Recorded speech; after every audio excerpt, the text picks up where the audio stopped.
everyone. Welcome to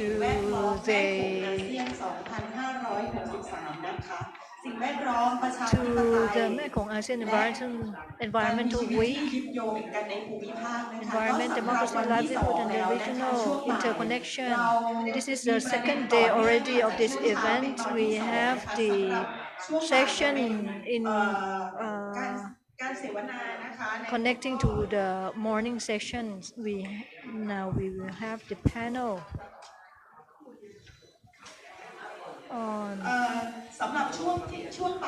So in the afternoon for the second day of this event, this panel will be in continuation of the morning session. The panel is on from foreign direct investment to large-scale destructive projects, what and whom we are facing. We have the moderator, Assistant Professor Dr. Naruemon Thabchumpon, Deputy Director for Research Affairs, Institute of Asian Studies, Chulalongkorn University. Thank you very much. So everyone needs to wear face shield. You may look strange, but it's okay. If just so for this panel, we have Myint Zaw on the screen. Myint Zaw is now in Myanmar. He cannot come in to Thailand. Beside Myint Zaw, we have three panelists. May I invite Kun Yingcheep Atchanont, Kun Witoon Permpongsacharoen, and Kun Ormbun Thipsuna. So we have face shields and microphone for you. So please wear the face shield. So we follow the rules strictly, although the government has not abolished the emergency decree yet.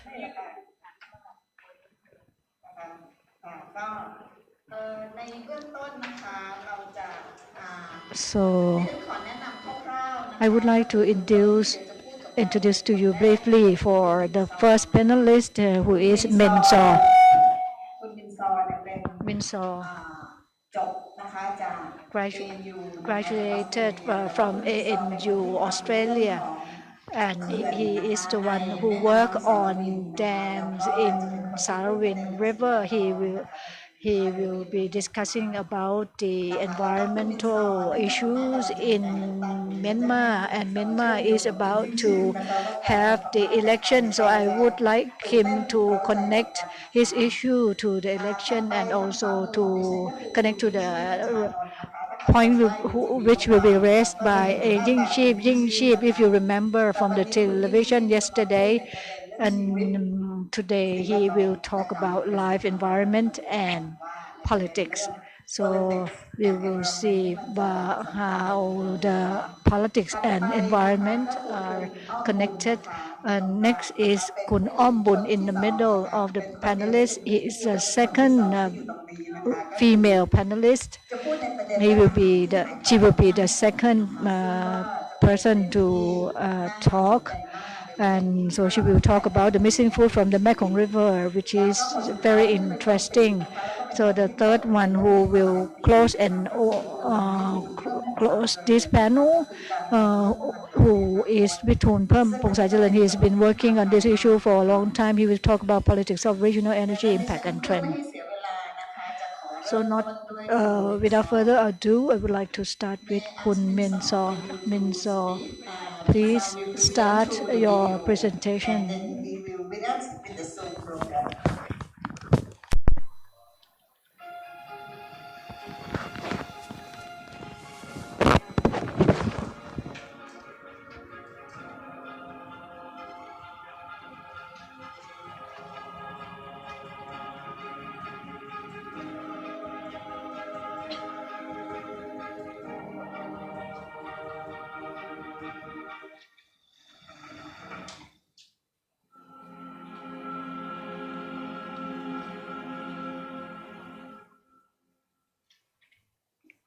Hello everyone, greeting from Yangon, Myanmar.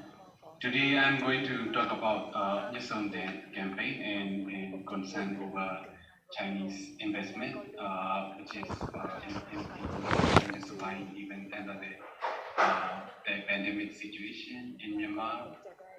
So I'm going to talk about these two related issues. First, I will talk about Myitsone Dam campaign.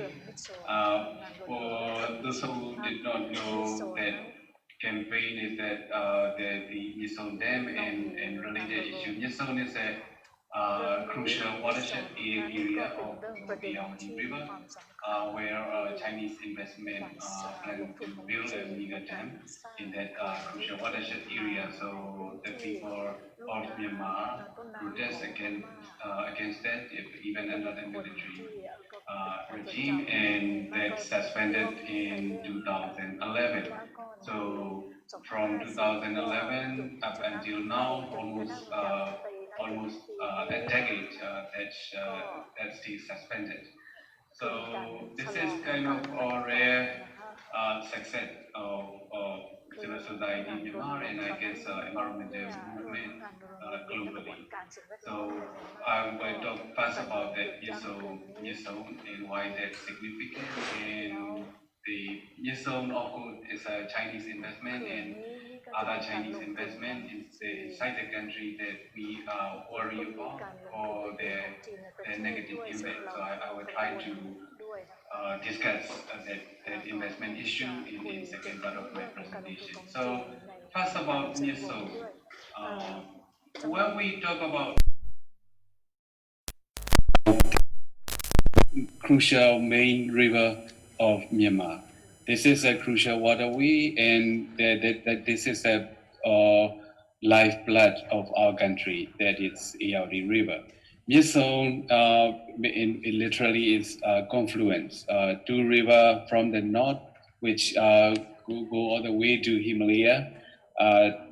These two rivers come together and form a Yingcheep River in northern part of Myanmar. So this is the birthplace of a river, and a river is a birthplace of a civilization. So that much significant for us on this river. So, but I am not only talking about, when I talk about Myitsone, when I talk about Yingcheep River, I'm not only talking about the nationally important river. This is the globally important river, because this is one of the last free-flowing rivers globally.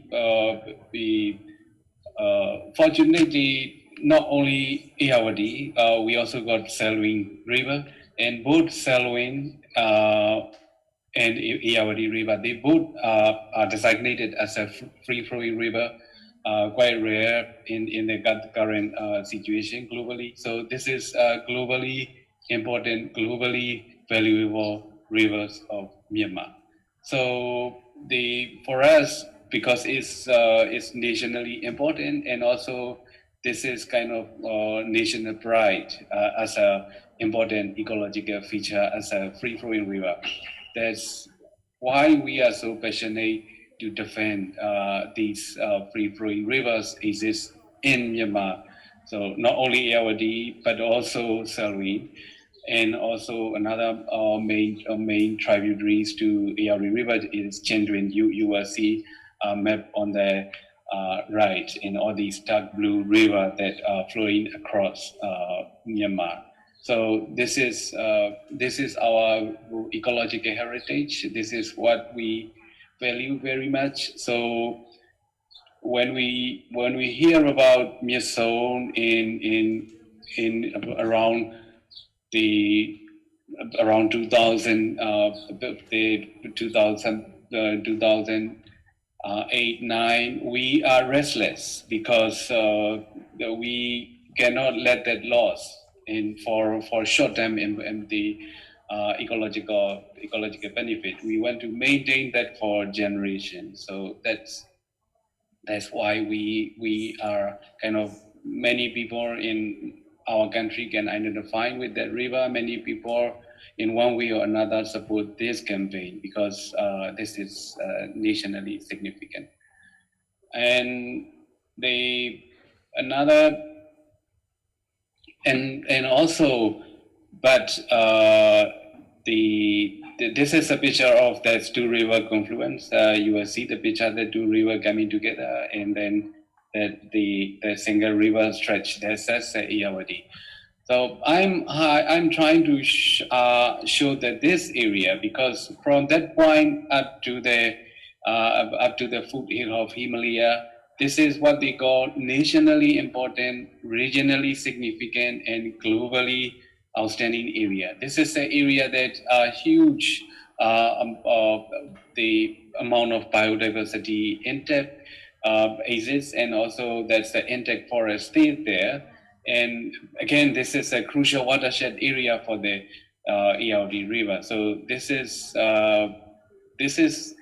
our struggle to protect river. To protect river, but you need to protect watershed. So our struggle is not only to protest against one big dam, but also to preserve that critical watershed area, because critical watershed area also under threat that I will show you in this picture.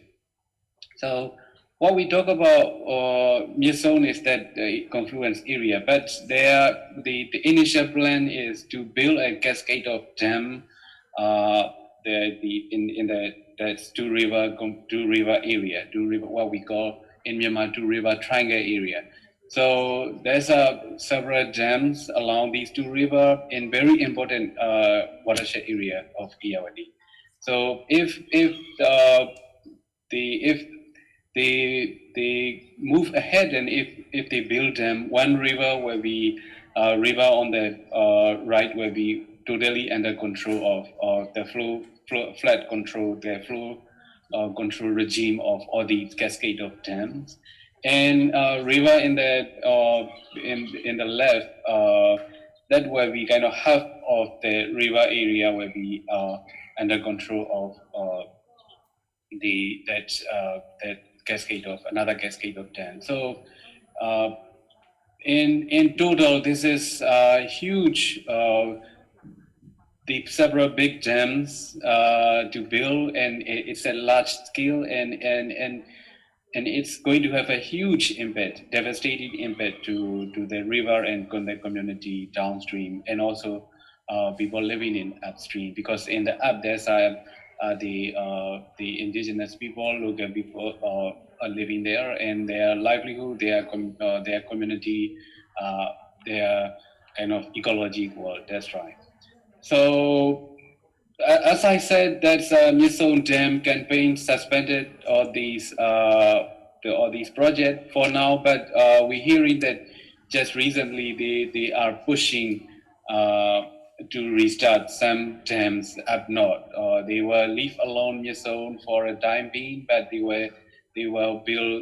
are trying to build some dam up north. So that's also these new came just recently, and we are very much concerned about all these new, and we are carefully looking at the situation. That's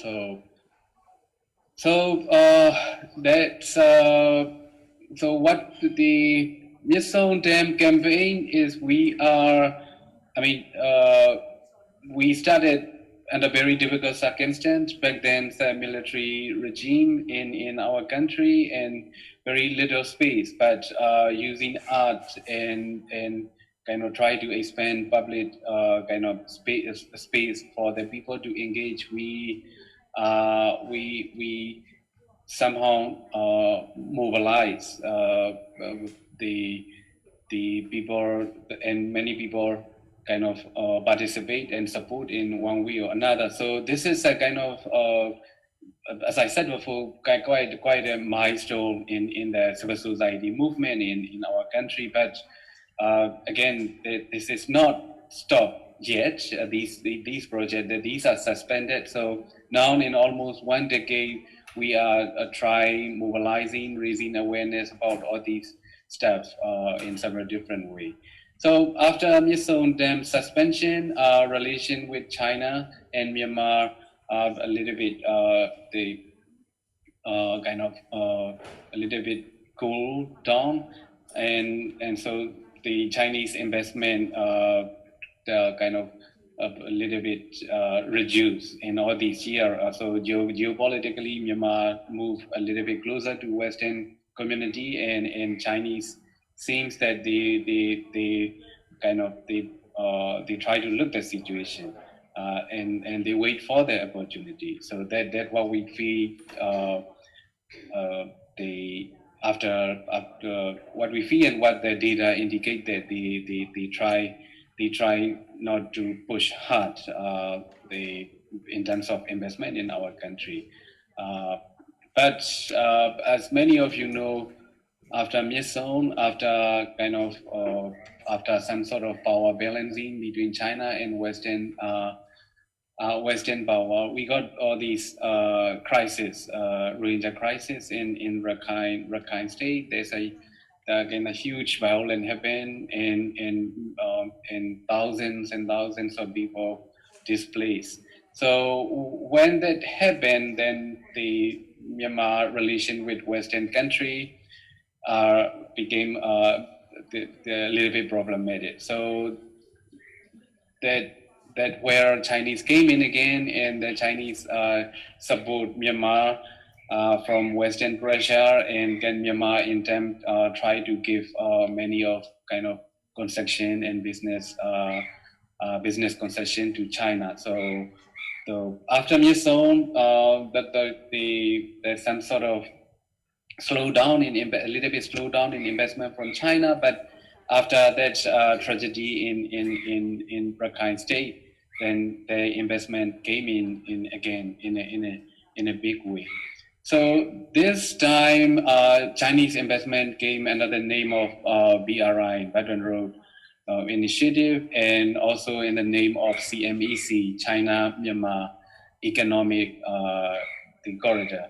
But the China-Myanmar economic corridor, many business kind of plan are already on the table for a long time. All these extraction, all these kind of access to Indian Ocean, and all these plans are already there for many years. Some implemented, some not yet. But when that BRI came into the picture, everything being labeled as BRI, everything labeled as CMEC, China-Myanmar Economic Corridor Initiative. So all these old content, hydro, including hydro and coal and other extraction and other kind of project that with access to Indian Ocean are repackaged again as a BRI. So this is huge initiative, $1 billion initiative that if that finish, it will integrate China, Myanmar very closely to all these, even to, according to their plan, even to the kind of eastern seaboard. So, but again, we as an environmentalist, we as an activists always ask who's benefit, who will lose out. What about the ordinary people? What about the people on the street? So these are the questions that we are asking, and we worry a lot about these line in the map, because these line in the map have huge implication for the people on the ground, especially that ethnic people in many peripheral area of Myanmar. So again, this is to show that that pipeline from Rakhine State, that's Indian Ocean, that's go from Rakhine State all the way to China, crossing Myanmar, the gas and oil pipeline. And currently they are pushing to have a kind of road link from China side to Mandalay and maybe road to the Thabchumpon. So gas from this Rakhine State, one of the poorest region in Myanmar, and you will read about all that conflict recently happening, all the violence that happening in that Rakhine State. The gas from this area are more and more penetrate to Chinese western part of the China.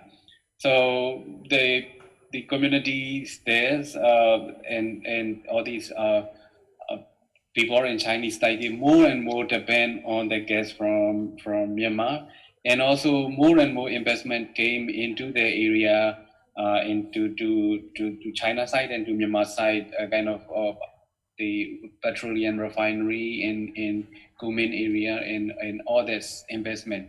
What I'm trying to say is these are billion-dollar projects. So when you invest a lot of money, you also need to worry about security. So you will follow up with plan how to secure all these infrastructure and how to secure all these investments. And so we, as a very conflict-prone country, ongoing kind of the longest civil war globally, we are very much worried about these sort of the impact on the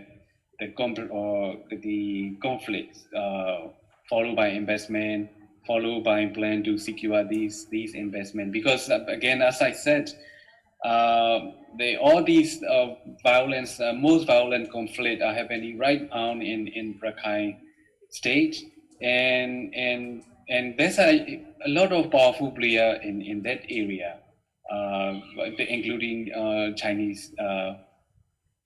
Including from the Chinese side, but for the local people, not only being the poorest in the country, but also one of the most I may say the kind of the unsettling area that the people in the area suffered a lot. So this is the business implication to peace I'm trying to highlight here, because when China talk about the non-intervention, this is not true. This is just a myth, because when you invest a lot and when you follow up with plan to secure your investment, you are intervening. You are intervening one way or another. So in Myanmar, in many of these resource-rich ethnic area, there's a military, there's a ethnic armed group, there's a militia, there's a local business elite, there's a Chinese business, and also Chinese business. So all these kind of players complicated the conflict. So, and again, what I try to highlight is when we talk about the peace, and Chinese try to talk like BRI will bring peace, but BRI is a commercial primarily commercial project and commercial objective. So what we are seeing is all these commercial kind of imperative commercial objective are detrimental to peace initiative, peace imperative, but the Chinese rule so far is in their effort to secure their commercial interests, they are exacerbating conflict in Myanmar. So this is what we worry so much in our current situation. So there's a 5 pillar that Chinese kind of announced for their BRI project. That there's a lot of question that we have regard to these 5 pillars, like for example, kind of the facilitate connectivity. But to facilitate we facilitate connectivity, but these connectivity and these connections start for who is interest, who going to lose out in these kind of arrangement, and also that when we talk about ethnic people. It is about their culture. It is about their way of life. It is about their community. We cannot damage all these in the name of commercial interests. Again, the interest for whom is the big question in our situation. So, and then we also got a kind of worry about the climate change, because in our country, it is very obvious and everywhere that we are suffering a lot from climate change. There's a drought, there's a flood, there's a water shortage issue. So all these kind of plan now on table with another name of BRI and CMEC, China-Myanmar Economic Corridor. It almost certain that many will damage the access of local people to cope in the climate change. In other words, it will destroy resiliency of local community. So that's what we worry in the context of climate change, and also we worry about because we are now in a pandemic, and just recently the kind of rising case in Myanmar and higher that goal, and we worry about federalist farming moving from Chinese side to Myanmar. So this also got huge implication, as we understand, because that federalist farming is one way that grew kind of the dangerous virus, and quite worrying if these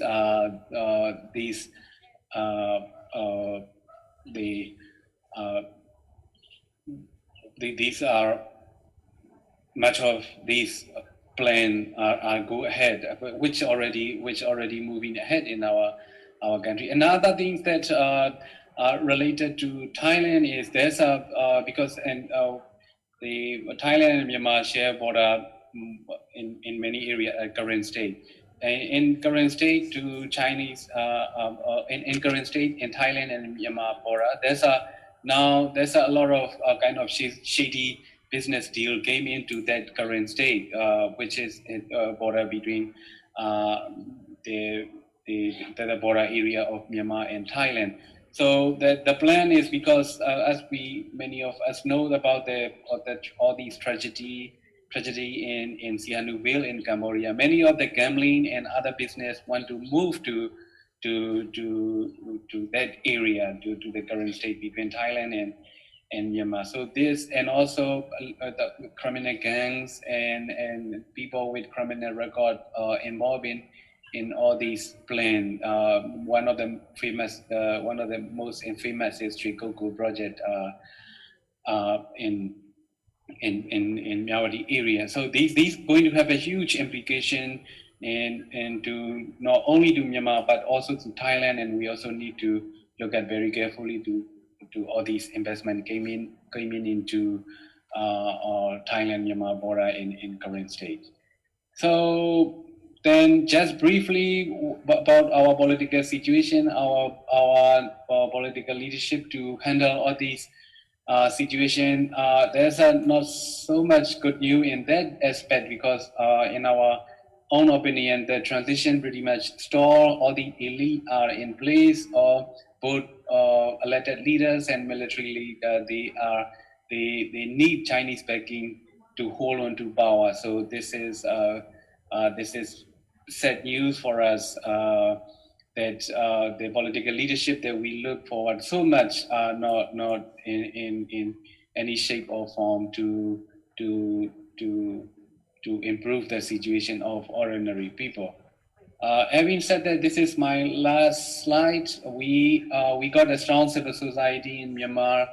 Our people are that civil society and people are in struggle for many decades now, and even now in many areas, all the civil society movement, because more going on, and these that's we can expect that all less fields we got power of people, we got social movement, we got ordinary people initiative to protect our rivers, our natural environments, our livelihood, our culture, and then to preserve heritage for the future generation. So that's I will stop the I will stop here and thanks for listening. And then later on, I will try to answer your question. Thanks.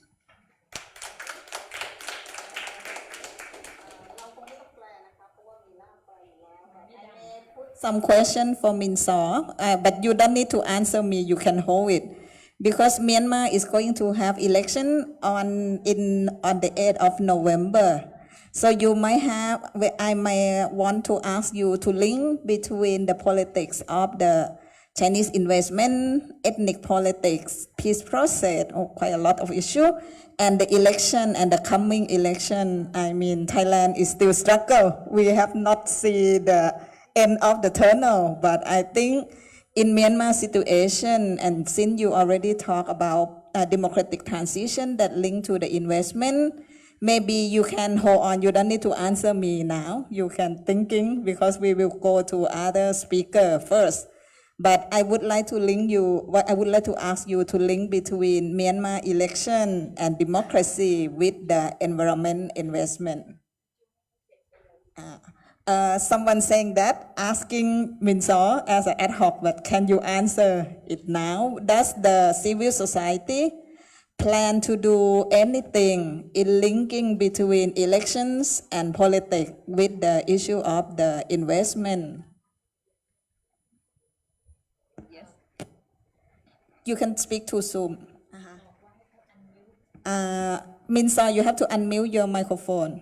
Okay, so I will try to answer these two questions related to elections. I think the second question about civil society and election is when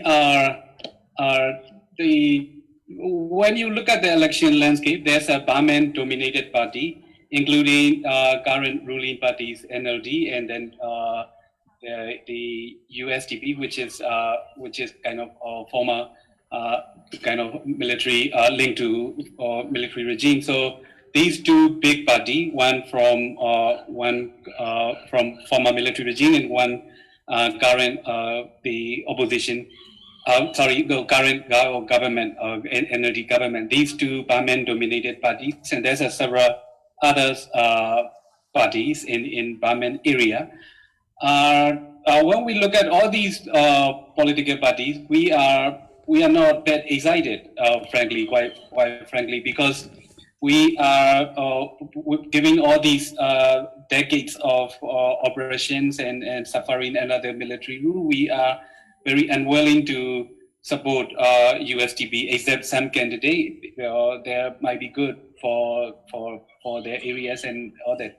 So with some exception, we are not excited about that military link party. And also looking at last almost 5 years performance, we are not that excited about ruling party energy that led by Aung San Suu Kyi. So several other small party, they might win some seat, but we're not that sure about how much change that they could bring, and also pretty much of all these smaller parties are similar in discourse about sort of strong nationalism and all that kind of mainstream economy. So, but what we are excited in coming election is ethnic political parties.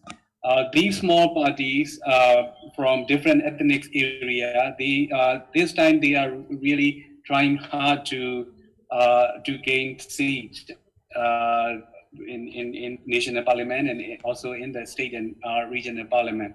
So if they came into the scenes, they can. There's a lot of obstacle and limitation on what they can do under the current constitution, but at least they can push to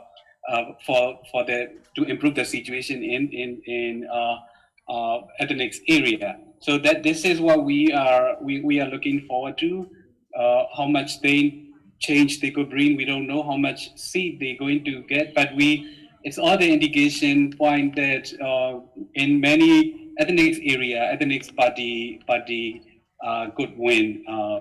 So that's what because when you ask why when you that link to the Chinese and all these investment, there's not much different that development approach from former the previous military regime and NLD government, they both try to close for them to keep in power. They try to build a good relationship with China. They try to adopt mainstream development agenda, which is kind of the investment heavy, big infrastructure project. And so that's the situation in the political scenes. So these smaller, these ethnic political party, when they came into scenes, they can, we hope that they can change. So what we do as a civil society, many of candidates from that the ethnic political party are from the civil society sector. So we try to give any support that we can give to all these friends, our friends in the ethnic political party candidates. So that's what we are, our situation right now. But now the situation a little bit more complicated because rising cases of COVID-19 and Yangon virtually on lockdown, and many areas are in a lot of restrictions. So how much these ethnic political party can campaign and how much effort they could make, we don't know yet. We have to see that. So that's a question to answer to these two questions related to election in Mumbai. Yeah. Okay, thank you. Any question from floor? Only one, and then we will leave Myint Zaw. We will let Myint Zaw to do his work. Anyone? Only one question. Yes, please. สำหรับท่านที่ฟังอยู่ทางโทรทัศน์Facebook Live นะคะเราสนทนากันเป็นภาษาอังกฤษกันไปพลางๆก่อนนะคะ Yes. Okay, thank you very much. My name is Daniel Hayward from Chiang Mai University. First, I'd like to say thank you very much for what was a really interesting presentation. I'll admit I don't have a question, but more a comment. And it's more around, it feels to me like sometimes we have to be careful about thinking in terms of some singular organized Chinese investment around the concept of BRI. And I'm not convinced that's actually the reality out there. I think the presentation makes a very good case for central state involvement from the example of the Myitsone Dam and the oil and gas pipeline, and also Chinese involvement in the peace process. But for me, there are various other ways that investment takes place in Myanmar. I've been looking into banana in Kachin state, and this is much more a localized investment practice involving companies through Tengchong International Chamber of Commerce.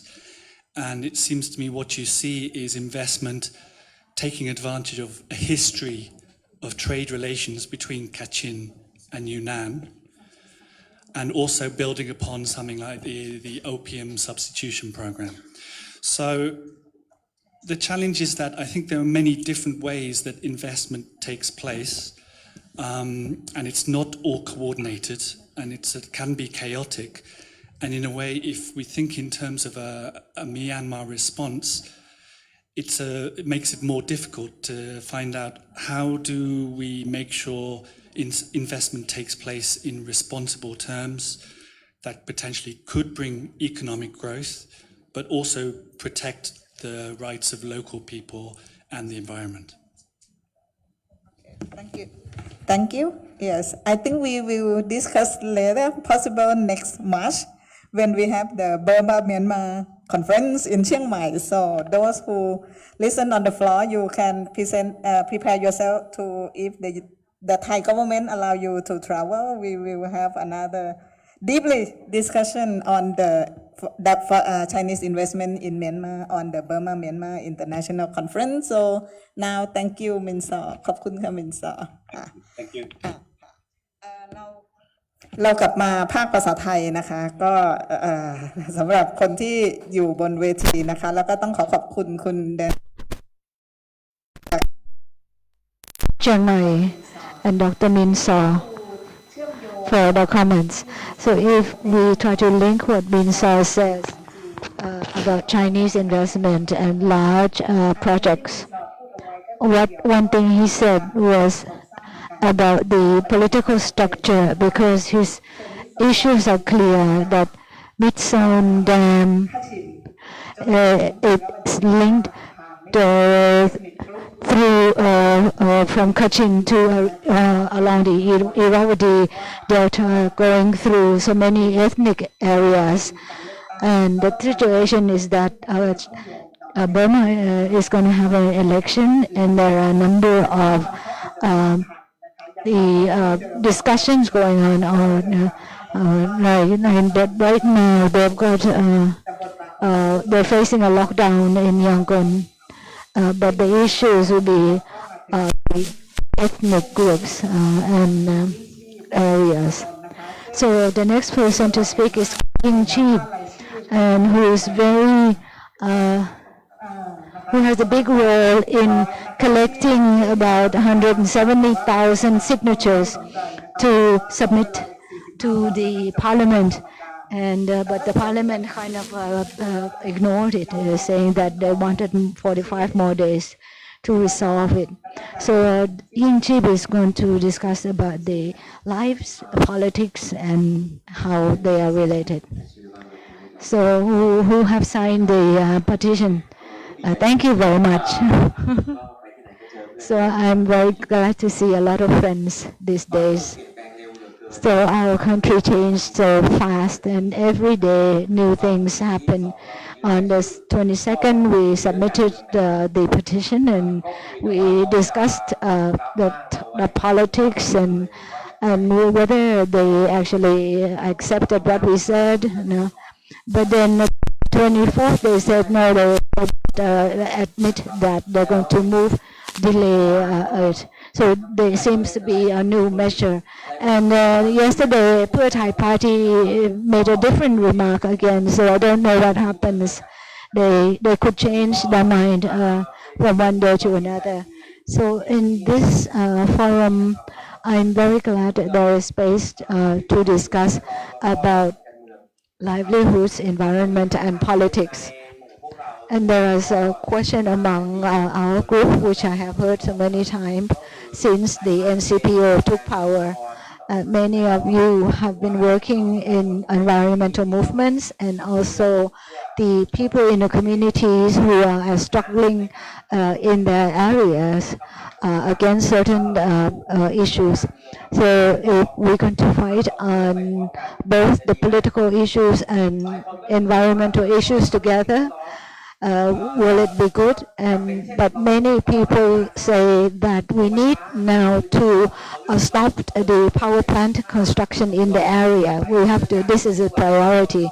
But if we need to go into Bangkok and participate in political protests, then we might lose in our local issues or local struggle.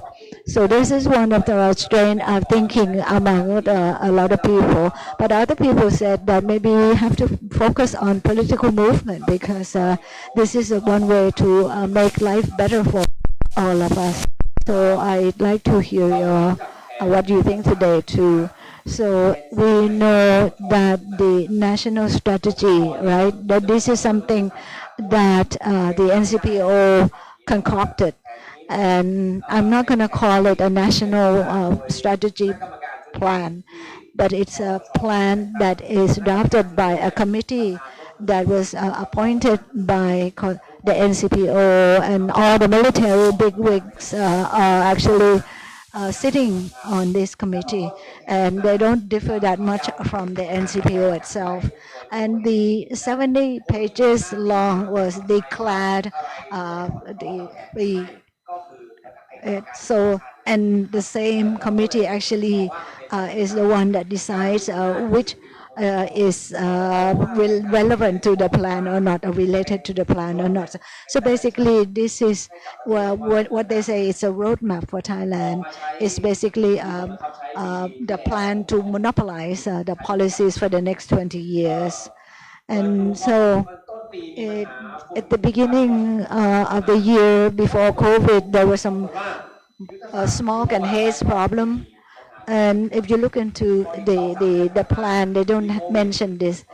But then when COVID erupted, of course, it's not in the plan. And then, but COVID actually made the plan out of date. In fact, they paid quite a lot of attention to the environment. Environmental quality is one of the 6 areas involving the environment. But actually, so they don't actually pinpoint what environmental problems, no? And whether how is it going to be enforced, they don't know either. So whether this plan is going to be able to protect the environment, you have to go and read it then. But it's only 70 pages and 16 pages involved the environment. So you can take 1 hour, but maybe you fall asleep along the way. And another thing is the special economic zones. In the past many years, we have been struggling against the SEZ in many areas, but you all know that the special economic zones have been actually declared by the head of the NCPO under the Article 44 of the interim constitution. Remember that? So now they came, first they started with a certain number of border provinces and then some more. So nobody knew about it before. Nobody, definitely not people in the area themselves. So it sounds good, right? Special economic zone. But if you look in the detail, it's basically an industrial estate. The same kind of industrial estate that they want to impose in the areas. And once after they came out with the SEZ, then they came out with another order to appoint a committee to look after the SEZ. And who chairs that? Prayut himself. And so then another Article 44 order came out to abolish the application of the urban plans in the area. So that's scrapped. And another one came out, another order came out, is saying that the exception is to the application of EIA. So they actually exempt EIA for certain projects or certain areas. And another one came out establishing the Eastern Economic Zone. So, and for sure there have been no consultation. So once somebody filed a complaint at the administrative court, so and the administrative court said they couldn't deal with that because there is Article 44. So that and then when then they made all the Article 44 orders permanent fixture.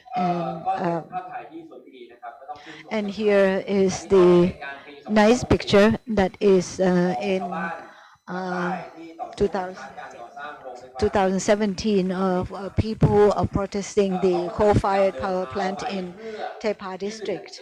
They were marching to submit a petition to the Prime Minister, Prayut himself. So once the Prime Minister, they wanted the Prime Minister to come and receive the petition so that they can go home.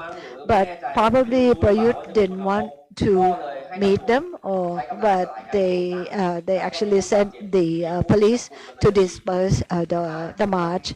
And people were arrested, but all the cases were dismissed by the court later. But at that picture of these soldiers wearing this kind of clothes, we don't know where from, but they basically were successful in stopping the protest and stopping the petition to be submitted to the Prime Minister. So that was the political situation under the NCPO. I just cited these examples. There were other arrests, other stuff. now that the constitution, the new constitution that is being under the, we are discussing amendment now. This 2017 constitution was actually the draft. Kun Michai was saying that let's make it short. So,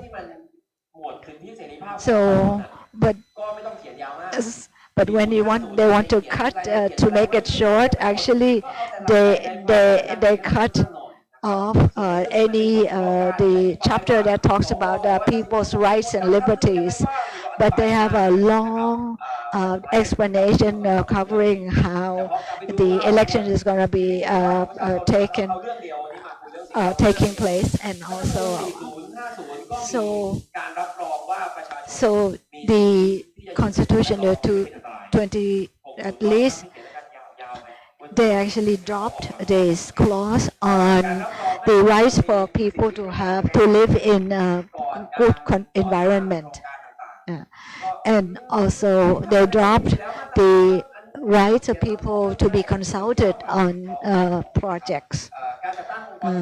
And about the establishment of the independent organization, environmental organization, that was stated in the earlier constitution, but this 2017 actually dropped it. So actually, after so many years of the struggling of trying to get it established, they just dropped it like that. This is the 2017 constitution. So it's shorter, but the details that actually cover a lot of points in the rights and liberties of the people mostly disappeared. Then do we know that within the 6 years of the NCPO rule, when they pass laws, they set up their own assembly called the National Legislative Assembly, their own assembly, and they passed 464 laws. And in the environmental sector, they actually changed the whole landscape of the environmental laws. Like the Mineral Resource Act, they drafted a new one, and it gives a lot more power to the government authority. And the amendments of the environmental law, there is but in fact it should actually included the orders that came out of the NCPO in the environmental law. Then the National Park Act, when it talks about the rights of people who live in the national parks, it's been scrapped. And then the Fisheries Act actually is a new act, and all the other acts earlier have been scrapped. But then afterwards, they actually didn't like maybe the law that they drafted themselves, so they evoked that act and then changed again after 2 years. And then it came out also about maritime navigation in the Thai waters or something like that. So we are basically under the national resource governance that is according to the whims of the legislators. This is not to mention other hot issues like the dam on mainstream Mekong, climate crisis, marine garbage. Nothing has been done. Nothing has been done on these issues because they are not their main concern. Their main concerns is focused on their power and control. And they don't care they don't need to care what the people say. I mean, now that they have been elected. So because they also have actually set up the judicial, the constitutional court already themselves. So they've got everything set up, the structure set up to maintain their power through the election. And they even changed the calculation, the soft formula in order to ensure that their party has the majority seat. So if this is how they work, why are they going to care about how people are affected by the dams in the Mekong? These are in the 3, 4, 5 provinces along the Mekong River. And what about people who have been affected by the EEC project? It doesn't matter to them because they said. So what do they have to care? What about? Nothing. So if we want to fight on environmental issues and about political issues, what do we do first? Or do we do it together, and how do we do it? If the environmental movement feels that that in the normal political system it's fair enough, no? And if this prime minister doesn't adopt our policies, and we can kick them out. If you do this, then you'll be part of the political movement.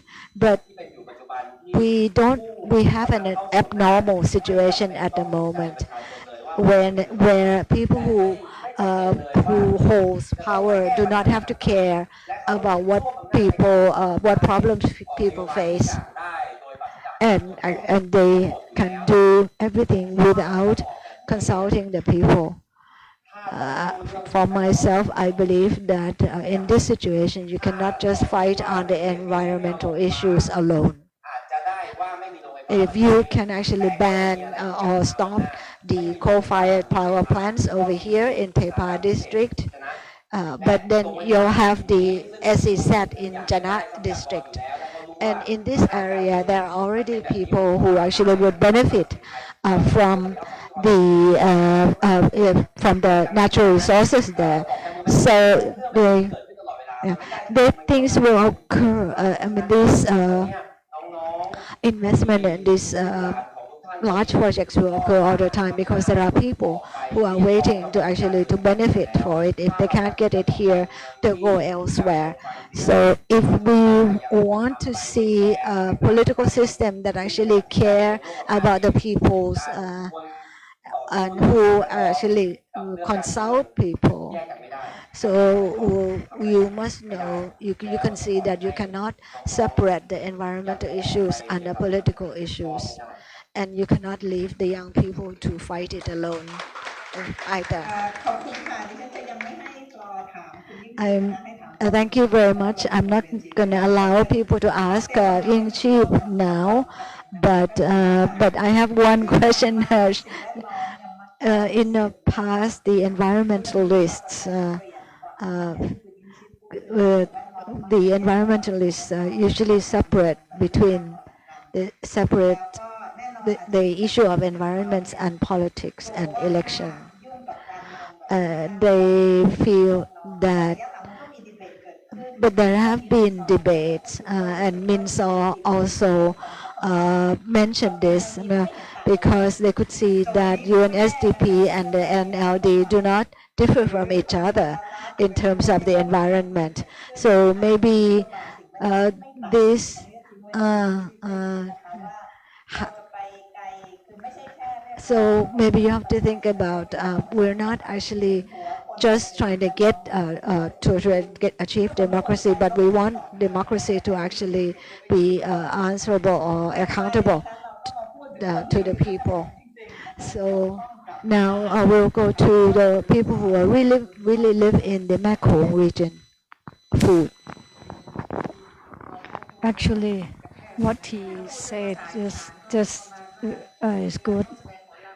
Uh, when we said about in the Northeastern region situation, we can say that the people that we have here are not enough for him. I get the impression that it's not enough to just fight for environment alone. So we can say that dams in Mekong rivers are destructive and cause the missing of food. And this problem is another thing besides other problems for the Mekong dams. It caused the change on Mekong River, and even the people or the fish themselves are confused. We have like more than 1,000 fish species. This is the result of the compilation of information on the Mekong about the various kind of food that can obtain from the river, and especially for the northeastern region, we can see that there's missing problem of missing food. We get the information from crude tea, and also we can learn about the impact from the Chinese dam. And in Nong Khai, the also problem from Chinese dam is like to my hometown is about 1,500 kilometers, but the impact is clear. And Sayaburi is only about 350 kilometers away. This is the picture that I think can show that the public are aware of the problems, like in Mekong River basins. When there's rain, the level of water will be increased. This is normal situation, and local people along the two sides of the river, they are aware of these this phenomena. So the big fish will come in rainy season, small fish will come in dry season, and when there's flood, the flood will go through different areas. People living on Loy River, Moon River, and other rivers, they receive the benefit from Mekong River. So all the impacts that happen in the mainstream Mekong River does not happen only for the impact the people living along the two sides of the banks only. And so the first one, there's the dam, Manwan Dam. So the people still predict about the level of the water, whether what they can plant, during what season, and after the Chinese dam are constructed. So the fluctuation of river cannot be predictable. And this is the picture that can show you that when the water dries out, the fishers, they have knowledge how to catch the fish there, and the vegetation that they plant what to do. And this one day, so the villagers along the riverbanks, they know various kinds of fish species. This is abundant. And so there's one picture in Ubon, Mr. Song. He could catch the fish. She said who wanted to file the case against Sayaburi Dam. She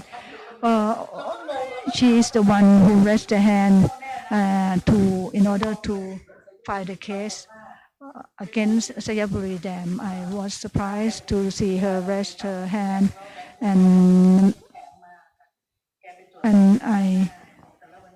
I noticed that she marked down the catch she got like these days and how many fish she caught and all the savings she had. She has the account and everything she had. She said during like September, October, she could catch this fish and she earned about over 70,000 baht for 1 month. And Sayaburi case was filed many years ago, and so these show that the fishers can live the livelihood on the fish they catch from the river. So you can see this the picture of the fish. This is abundant, but nowadays it's very difficult to catch fish in the river. These are also missing, and so on the Mekong River bank, all of these plants disappear. Usually, the villager they did not have to go to the market to buy anything. So the plants you see, you can see that this is very we call kite, and there's many rapids and many shoals. So sand kite mean the plant that's like abundant of kites in Cambodia. They use these plants as their food, and you can see the roots of these specific plant. These can be the habitat of shrimps and fish spawn area, and also there's also vegetation along the river bank. There's onion, red onion, and various vegetables. And you can see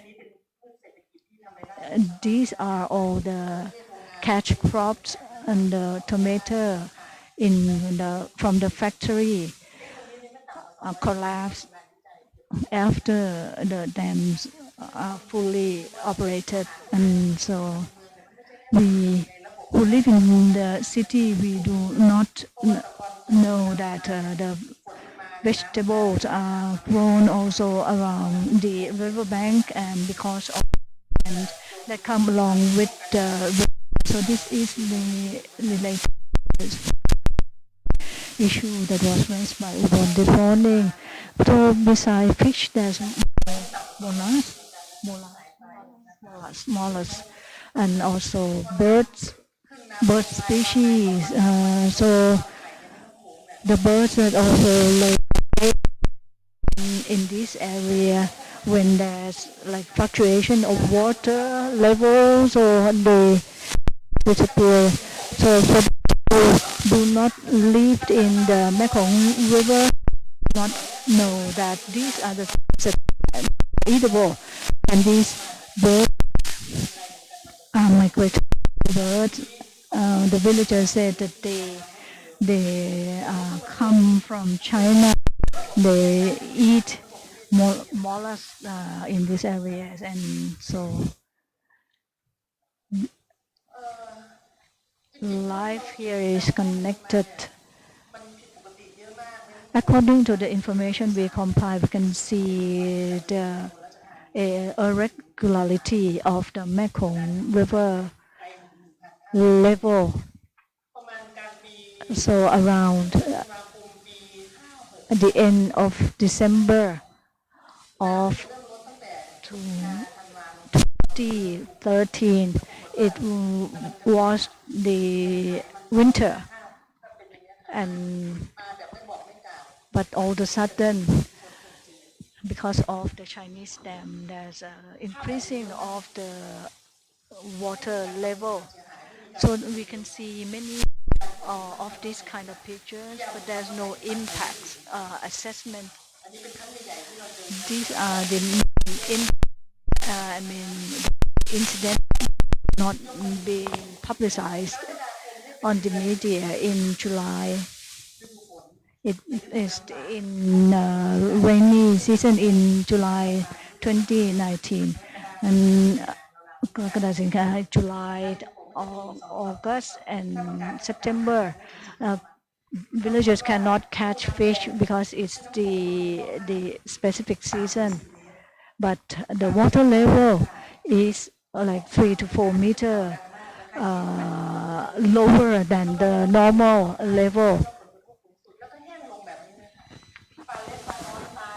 So basically the water dropped 3 or 4 meters suddenly. So this fluctuation in the level of water actually affected a lot of the vegetation along the river, and as well as all they planted the crops that have been planted along. Here's the fish being raised in baskets in the water, and these are the ones that been damaged by the sudden fluctuation in the water level. So, and there's also erosion because when water flow is fast, then it has really now we have to spend money to try to strengthen the banks of the river. So basically, we had to use our own budget actually to solve the problems that we face from the dams. There's a fish in the baskets being raised. When Sayaburi started generating electricity, that's a year when the water level is low and was low as well, and the river turned blue. Actually, and those fish in the baskets cannot stand the reflection because the heat that is coming from the change in water color. So they lost the fish. This is the top pictures come from the Channel 3 reporter. And actually, this is October. Then, so actually, so these are the kind of wounds that we see in the river when the water goes down. And all the big fish were caught because of the river drying up. This is the public in the public rules, even though it's public river, they have a kind of arrangement about how they can take turns to all share the crops, the fish. Yeah. And actually, the community actually can give concessions to other outsiders as well. No. So these types of management is being affected by the change in the river. And when the river dried up like this, it seems that everyone from other provinces came over to try, and they all try to catch all the big fish that could we see. This is in Loi province. So you can actually driving on the riverbed and that the whole ecosystem have changed. So once the sediments have been removed and it becomes sandy. This is the November 2019 to April this year. They also have like freshwater seaweed.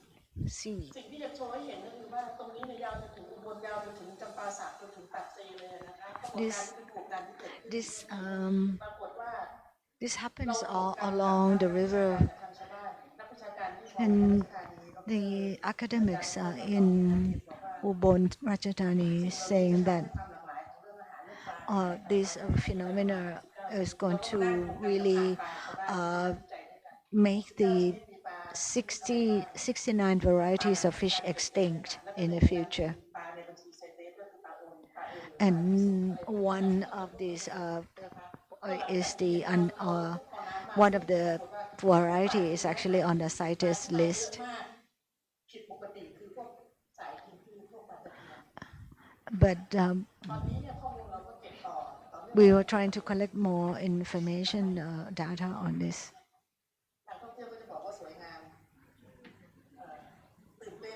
So, but of course, there you could be.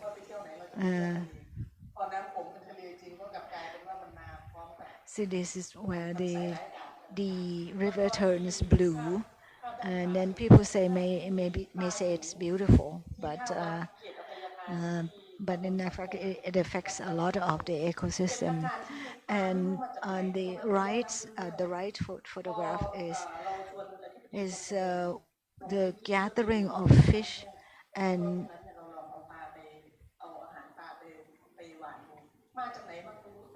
we didn't know where all the fish came from, but it seems that the fish was trying to look for feed for food.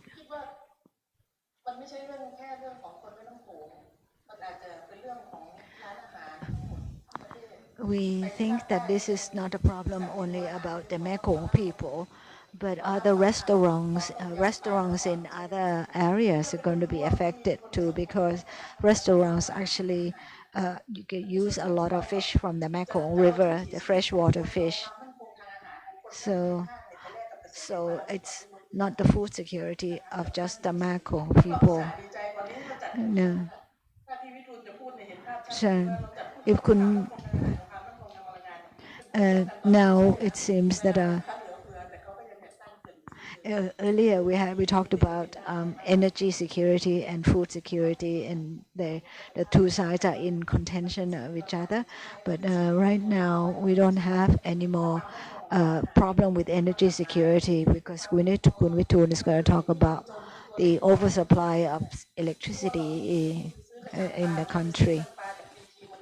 These are all the news that actually rely on the freshwater fish from the Mekong River, and they are going to disappear. Thank you.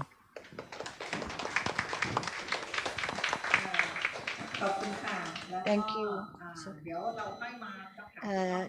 We'll come back to ask you questions later. But I remember that when we were protesting against the dam in the river, and it caused the enforced disappearance of Thabchumpon. So a number of environmental issues became political, and there are people, environmentalists in our country have been called up for attitude adjustment as well. So now we come to the last speaker, that is Witoon Permpongsacharoen, who will be talking about the political ecology of energy in the Mekong region. Thank you. I'm going to not to answer Yingcheep's question directly, but it should be related. When we talk about liberal democracy, the other side of it is market economy or free market. So in this regard, I feel that the lessons from the struggle against infrastructure development in Thailand, even though it may be in environmental sector, but in fact it was always a struggle against capital, about monopoly investment. So I think that's related to politics. So I'm going to talk about this in the development of the energy sector. And I want to say that actually the green flag actually comes out from local environmental issues. And I am sure that they will all come out on the issue of the constitution as well. What I want to say is that because we start with the Mekong River, so I'm going to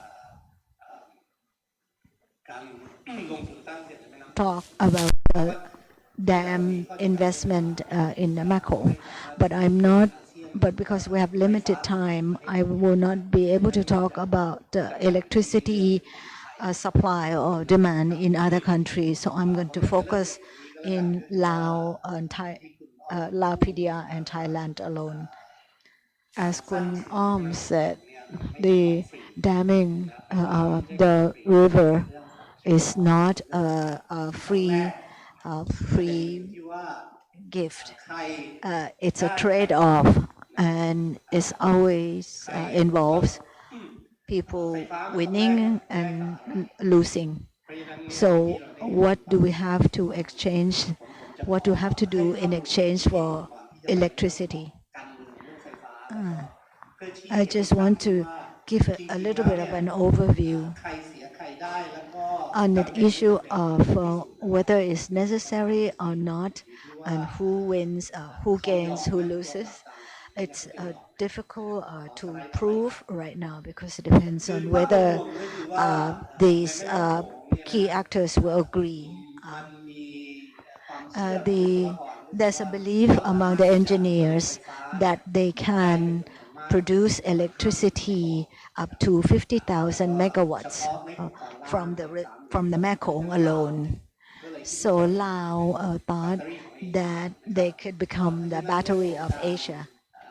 So the dams projects are going to continue in Laos PDR. They plan for 74 dams. These are bigger ones that are bigger than the bigger ones. The trade-off, this is not my own words, but the Mekong River, the Mekong Council actually has studied an assessment themselves about what happened if all the dams are allowed to be built. And the conclusion is clear. You can see it looks like there's some kind of digestion system, but this is the Mekong River. From the upper part and the lower bigger part is the Tonle Sap, and then the Mekong Delta at the bottom. Each picture reflects the different options. If you stop building the dams right now, you can see the color will be the red one is a crisis point, right? So if you look at the 2007, this is the leftmost picture. And if they continue to build the dams to 2040, you'll see the third picture. That is, the delta is going to turn red, and the thick gray lines are the reservoirs of the dams. So the reservoirs are basically connected all along the river. So the Mekong River will be the flow will be stopped and kept in reservoirs or one after another. So if we cannot stop the dams, this is what's going to happen. And then the conclusions, I want to highlight two conclusions that they made. The study concluded that even Lao PDR itself, if Lao PDR builds all these dams, and it doesn't mean that their GDP is going to be positive. In fact, they're going to make losses from the dams. And it points out that the dams is not just the revenue. They have to pay there are costs have to be paid in agriculture and fisheries that are natural resource based. And the red conclusion, I just want to say that the Mekong Council has asked their member countries to consider different technology for power production instead of building dams, hydropower dams, because there are the renewable energies technologies have developed sufficiently to provide viable alternatives. So this is the most compromising conclusion that they make, but no governments listen to them still. That was the overall picture. Just going down to about July 2 years ago, when we heard that Recipient Sanam Noi broke, actually not the main dam, but it's the what they call the saddle dam broke, bursted because of the heavy rain. And it was a fault of the construction as well. So that caused the flooding below dams in Atapu province and down to Cambodia. The great number of villagers were lost, apart from disappeared, lost. Their livelihoods also destroyed because their land has been dumped with all the muds from the dam. And 6,000 people lost their houses as well as their land. And after 2 years passed, nothing has been done to help them. Go ahead. These are the key actors in Recipient Sanam Noi Dam. On the left side, these are companies that are conducting joint ventures. There's a Korean company and Ratchaburi company from Thailand. And if you look on the right, these are the banks that have been given loans to the project. They're all Thai banks. So you could say Krung Thai, Bank of Ayutthaya, Exim Bank, and Thanachart. And if you look at the bottom row, that's the buyers of the electricity. That is the EGAT. So the people have been affected. They don't know what their future is going to be. But these actors that are involved have no answers for them. The Lao government themselves, they said that they would review the dam, but they still haven't come out with any results. This is the letter that the company wrote in response to the UN agency asking what has been done after 2 years.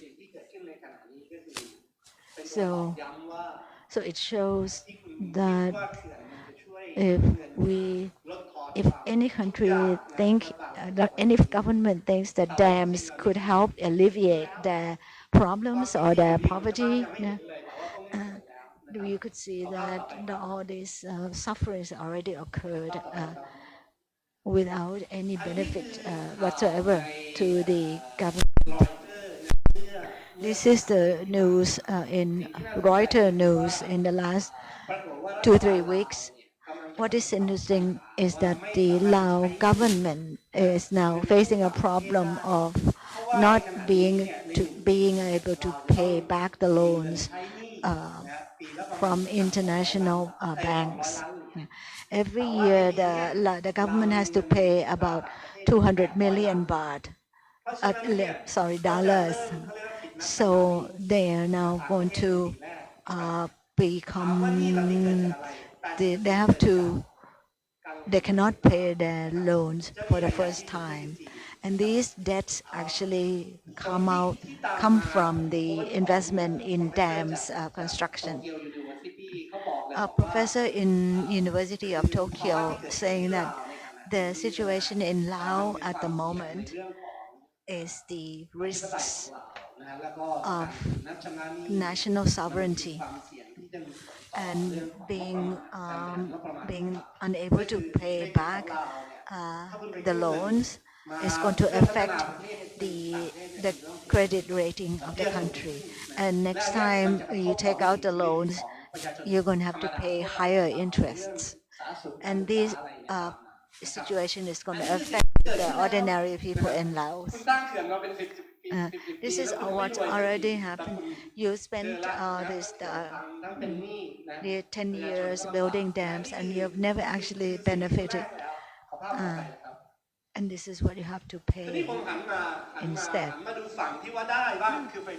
And if you look at the electricity that have been produced, basically the dams in Laos produce electricity for Thailand. And this is a graph by EGAT, and it shows the peak demand from January to December. The green line was the last year. So basically, the peak demand is in the hot season, April, May each year.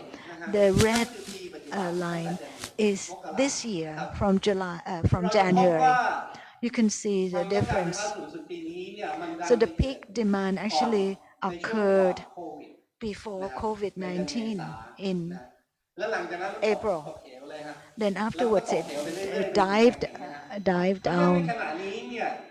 So right now the demand of electricity in the country is actually very much about 2,000 to 3,000 megawatts lower than normal. So 2,000 megawatts is Sayabuli Dam, and so you can see that the electricity demand does not go as they expected, that it would grow exponentially all the time in relation to the GDP. But once the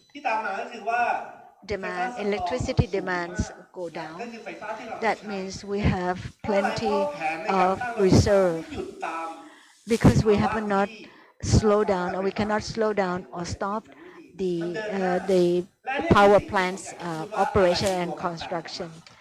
So what I want to tell you is what is the driving force. Right now, the capacity for electricity capacity is 50,000 megawatts, but the demand is actually 27,000 megawatts. But I used the figures from the other years, the past years. So right now we've got unused reserve of 1,909 19,900 megawatts. So that means that half of the power plants do not need to be running at all. So these are non-performing assets. But we still continue to build more.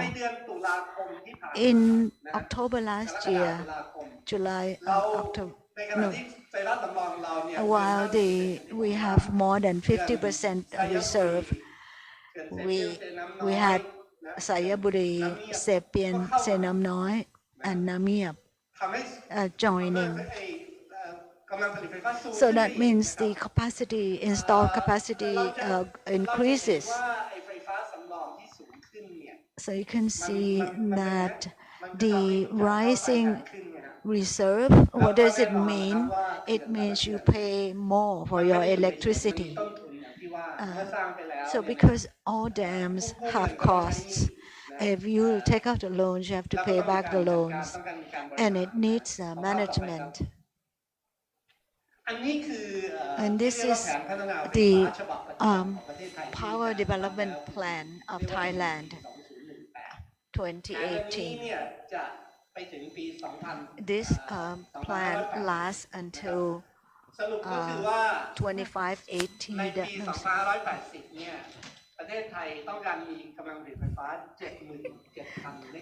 Uh, 2040 to 2040. That means in this plan, we have to build 50,000 megawatts more, because some will be dismissed, some will be taken out, removed. So that means that within the next 15 to 20 years, according to this plan, we have to build as much, twice as many as the power plants that we have now. So if you look at this graph, this is what we have brought in from Laos PDR in October last year. From each dam, the Recipient, Senam Noi, and you can see that the electricity that is going to come from the Mekong is being planned for every year until 2036, about 700 megawatts every year. So whether you want it or not, it will still come in. This is according to the plan. So this shows that who are the investors in which dam project. These are IPP, that means it's the Laos dam usually includes three parties. The construction company like Italian Thai or Chokan Chang who gets a concession. And then the second type is the electricity company. There are only two main ones. That is the subsidiary of Gofopo, Eco and Ratchaburi. And then the Lao counterpart investment. If you look at all the projects that have been approved with the loans from Thai banks, altogether 7.6 billion US dollars. This is not small stuff. So the fact that Thai private banks are able to give out loans for the 25 years to about 10 investors, that's a very good business, right? Instead of giving loans to people buying houses. Right? And what's important is that the ones who pay is EGAT. EGAT is going to pay through these banks. So you can see there's a few actors here, the companies that do the investment, the banks. among these investors that are called IPP, private producers, what they it is IGAT is a single buyer among them.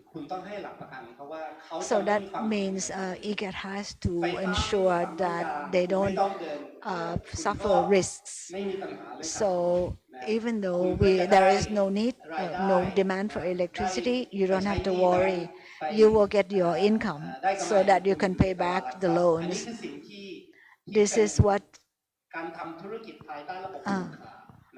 this is the transaction under the monopoly system, the monopoly of the concessions giver as well as the buyers.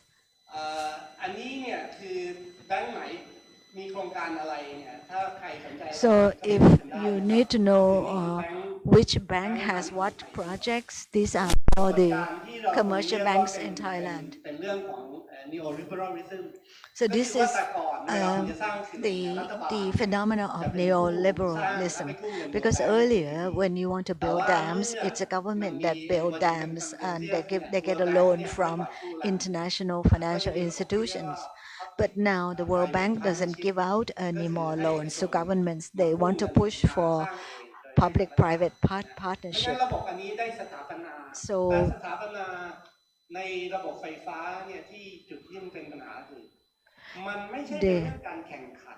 so it's not the problem with this electricity generation is that it's not out in the market to get altogether. It's still under the state monopolized business and transactions. EGAT still control all the distribution of electricity. Nobody can compete with them. In the case of the construction company Chao Kan Chang, a Thai company, last year they made a loss because of the problem with water in the two dam projects. But this year they declare, they make a statement to the press that there will be no problem with water anymore. They're going to make profits this year. And they say that COVID pandemic is not affecting them at all. And the reason why they're not affected by COVID at all is because IGAT has to buy the electricity no matter whether it's needed or not. You cannot cite the COVID as a problem for not buying electricity. Apart from this, the new projects that is the Luang Prabang Dam is going to be signed for sure within this year. So this construction company telling us, what do they tell us? They tell us that IGAT has signed a contract while there is almost 60% oversupply of electricity in Thailand. So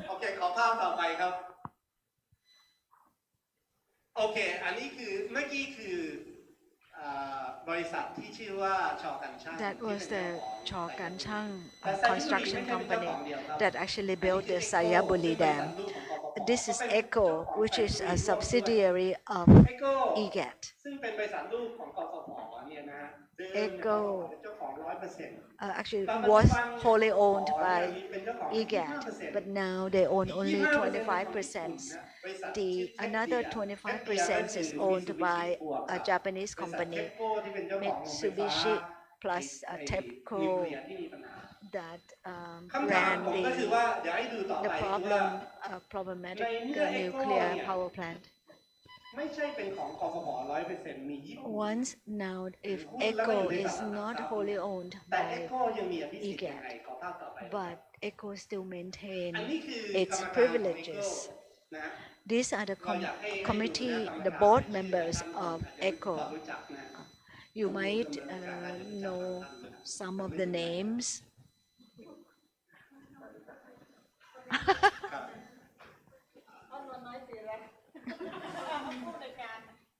ผมอยากจะยกตัวอย่าง2 ท่านนะฮะให้เห็นว่ากรรมการของ ECO นวลน้อย is แล้วทำ there ไม so จึงต้องยกขึ้นมานะครับ I just want ค to นแรกนะ point ครับ out that ที่มีคุณสมบัติที่ the first person นั้นนะเขาเป็นปลัดกระทรวง is the permanent secretary of เขา energy เป็นประธาน currently บอร์ดของกฟผ is แล้ว chair เขาก็เป็นป of ระธานบอ the ร์ดของ IGAD ECO board and also กฟผ chair ก็ of คือคู่สัญ ECO ญาของ board ECO คือบริษัทแม่ ECO so ECO สาย is บริต้องขาย supposed ไปให้กับกฟผนะคนเดียวใส่หมวก so one person นี่ holding โครงการนี้ให้ how many บริษัทนี้ hats แล้วก็ใส่หมวกนี้กระโดดไปโดดมาก็เป็นอย่างนี้อีกท่านหนึ่งคือ the other ผู้ one อำนวยการ is the director ถ้าเราดูคุณสมบัติของเขาข้างหน้า managing director of ECO เป็นรอง he comes from ผู้ว่า IGAD กฟผ he was deputy governor เรา of จะพบว่า IGAD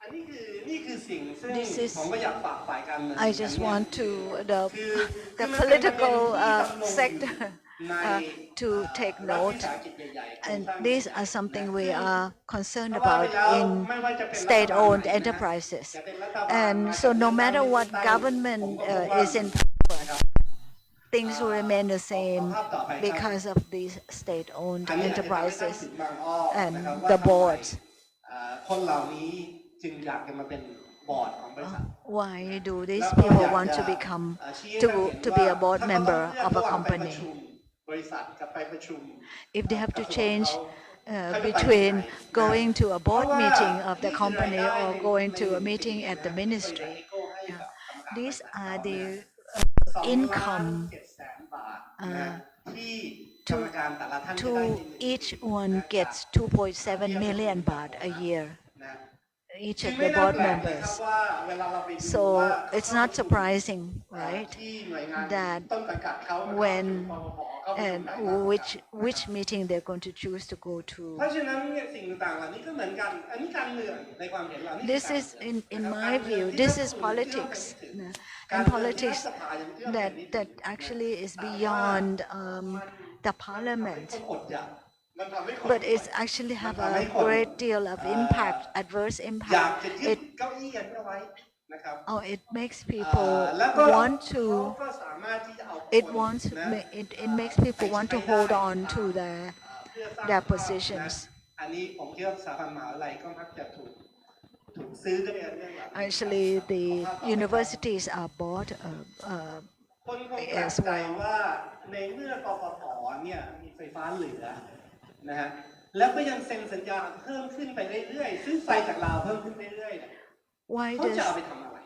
แล้วเขาจะแก้ปัญหา what will ยังไง IGAD do with the extra supply of electricity that they are receiving, continuing to buy from Laos? ก็คือจะเปลี่ยนประเทศไทยเป็นฮับ They said they ทางด้าน want ไฟ to ฟ้าของภูมิภาค turn Thailand into an นะ electricity จริง hub ๆมันมี of สิ่งที่เรียกว่า Asia. โครงการของ ADB ที่เรียกว่า regional grid ก็คือ There's ว่า an จะ issue ต่อสาย supported ส่ง by the เชื่อมกันทุก ADB ประเทศ called the ในภู regional มิภาค grid. เขา That's สามารถ how เอาไฟไปที่ไหนก็ได้ the electricity can be distributed anywhere in the region. You can actually bring Lao electricity to sell to Malaysia going through แต่ Thailand. จริงๆเบื้องหลังอันนั้นก็คือว่าเนื่องจากว่าเมกะเฟิร์สเนี่ยคือผู้ที่สร้างไอโครงการ But in fact เนี่ยมันคือมาเล Malaysia has invested in Don ล็อบ Sahong. บี้มาเลมาซื้อไฟอย่างนี้ แต่ว่าคำถามคือว่าในเมื่อกฟผเองเนี่ยบอกว่าจะต้องสร้างโรงไฟฟ้าที่ภาคใต้ของประเทศไทย2 โรง But เพราะว่าไม่ IGAD มี also says that they need แล้ว to ทำไม build ถึงสามารถส่ง two ไฟไป power ขาย plants in the south ให้มาเลเซียได้ because นะ there นั่น is ก็ not เป็น enough คำถามที่ไม่ได้ถูก capacity ตั้ง there. เหมือน But กัน why ในเวลา do they want to sell เรียกว่า electricity ทำไม to ต้องสร้างโรงไฟฟ้า Malaysia? ที่ภาคใต้ขอภาพต่อไปนะครับ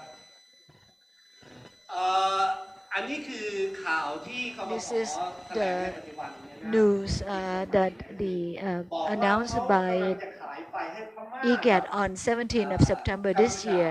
นะ They said they are going to sell เรา the จะเห็นว่า Cambodia and บอ Myanmar กว่าฉันจะซื้อมา 500 แล้ว megawatts ก็ฉันจะเอาไฟ of ฟ้าสำรอง electricity. ฉันก็ไปขายด้วย So แต่เจ้าของตลาดที่ ที่จะไปขายก็คือ they พม่าลาวพม่ากับกัมพูชาก็ลองคิดกันดูนะครับว่าso they're selling แล้วจิตยังไงแต่ว่าสิ่งที่ผมอยากจะบอกเราก็คือว่า what I just want to การที่ก tell ฟผ you is that ซึ่ง the เป็น fact ผู้ that มีระบบผูกขาดในการ IGAT ขายไฟ which is a monopoly ผู้บริโภคเนี่ย in selling us electricity ถึงแม้ว่าจะมีไฟ all of us แต่กฟผเนี่ยก็ไม่เคยเจ๊งนะ even though they have oversupply of energy or power they're never going to face bankruptcy and they even come out to announce that because of COVID-19 the executives is going to reduce their salaries for how many months so basically the system of IGAT is called cost plus